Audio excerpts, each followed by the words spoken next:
Praise the lord. హల్లెలూయా. దేవుని నామానికి మహిమ కలుగునుగాక.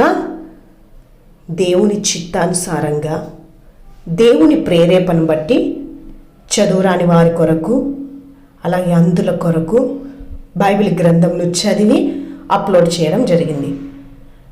ఇంటి పనులు చేసుకుంటూ కూడా ఈ బైబిల్ వింటూ వాక్యాలను నేర్చుకోవడానికి వీలుగా వీడియో చేయడం జరిగింది. విని ఆశీర్వదింపబడినట్లుగా ప్రార్థన చేద్దాం. పరిశుద్ధుడా, ప్రేమగల మా తండ్రి, జీవంగల నాయన, నమ్మకమైన దేవా, మీకు వందనాలు, స్తుతులు, స్తోత్రాలయ తండ్రి. మీ వాక్యాన్ని ధ్యానించడానికి వినడానికి ఇచ్చిన సమయాన్ని బట్టి స్తోత్రం నాయన తండ్రి. మా మనసంతా ప్రభువా మీ వాక్యం మీద మాత్రమే, మీ లేఖనాల మీద మాత్రమే మనసు నిలిపి బహు జాగ్రత్తగా, బహు శ్రద్ధగా, భయభక్తులు కలిగి అతి ఆసక్తితో మీ లేఖనాలు వినినట్లు అయ్యా, వినినది గ్రహించినట్లు తండ్రి, మీ వాక్యాన్ని ధ్యానించినట్లు మాకు అట్టి కృపను దయచేయండి.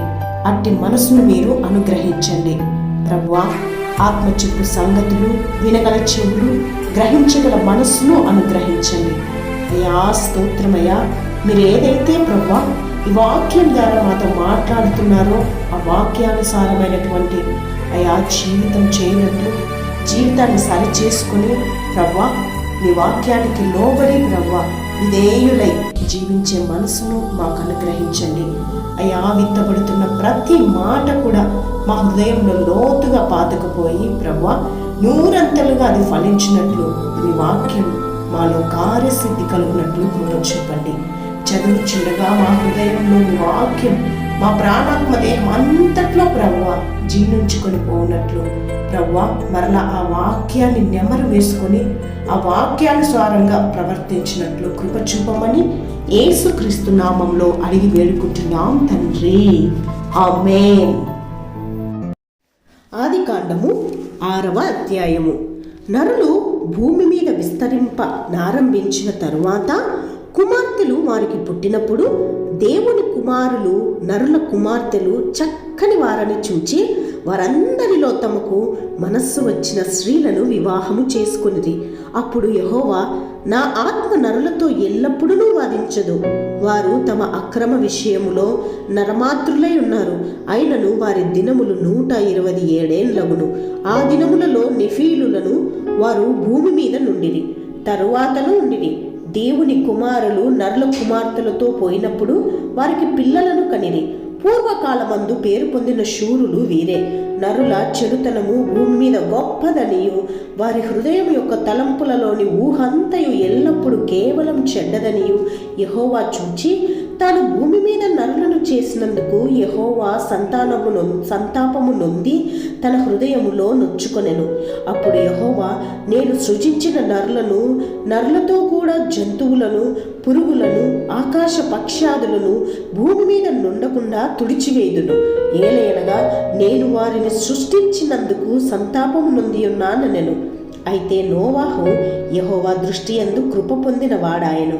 నోవాహు వంశావళి ఇదే. నోవాహు నీతిపరుడును తన తరములో నిందారహితుడనై ఉండెను. నోవాహు దేవునితో కూడా నడిచినవాడు.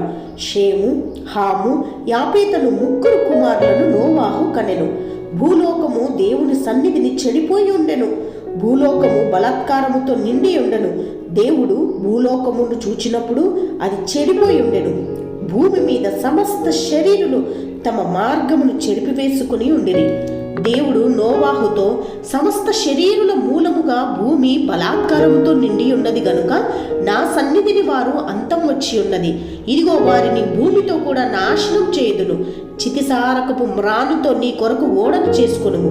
అరలు పెట్టి ఆ ఓడను చేసి లోపటను వెలుపటను దానికి కీలు పూయవలెను. నీవు దాన్ని చేయవలసిన విధమిది. ఆ ఓడ 300 మూరల పొడుగును, 50 మూరల వెడల్పును, 30 మూరల ఎత్తును గలదై ఉండవలెను. ఆ ఓడకు కిటికీ చేసి పైనుండి మూరెడు క్రిందికి దాన్ని ముగించవలెను. ఓడ తలుపు దాని ప్రక్కన ఉంచవలెను. క్రింది అంతస్తు 2వ అంతస్తు 3వ అంతస్తు గలదిగా దాన్ని చేయవలెను. ఇదిగో నేనే జీవవాయువు గల సమస్త శరీరులను ఆకాశం క్రింద నుండకుండా నాశనం చేయుటకు భూమి మీదికి జల ప్రవాహము రప్పించుచున్నాను. లోకమందున్న సమస్తమును చనిపోవును. అయితే నీతో నా నిబంధన స్థిరపరచుదును. నీవును నీతో కూడా నీ కుమారులను, నీ భార్యయు, నీ కోడండ్రును ఆ ఓడలో ప్రవేశింపవలెను. మరియు నీతో కూడా వాటిని బ్రతికించి ఉంచుకొనుటకు సమస్త జీవులలో అనగా సమస్త శరీరుల యొక్క ప్రతి జాతిలోనివి 2 చొప్పున నీవు ఓడలోనికి తేవలెను. వాటిలో మగదియు ఆడదియు నుండవలెను. నీవు వాటిని బ్రతికించి ఉంచుకొనుటకై వాటి వాటి జాతుల ప్రకారము పక్షులలోను, వాటి వాటి జాతుల ప్రకారము జంతువులలోను, వాటి వాటి జాతుల ప్రకారము నేలను ప్రాకు వాటన్నిటిలోను ప్రతి జాతిలో 2 చొప్పున నీ యొద్దకవి వచ్చును. మరియు తినుటకు నానా విధములైన ఆహార పదార్థములను కూర్చుకొని నీ దగ్గర ఉంచుకొనుము. అవి నీకును వాటికిని ఆహారమగునని చెప్పెను. నోవాహు అట్లు చేసెను. దేవుడు అతనికి ఆజ్ఞాపించిన ప్రకారం యావత్తు చేసెను. ఆమేన్. చదవబడిన వాక్యం ప్రతి ఒక్కరి హృదయాలలో స్థిరపరచబడును గాక.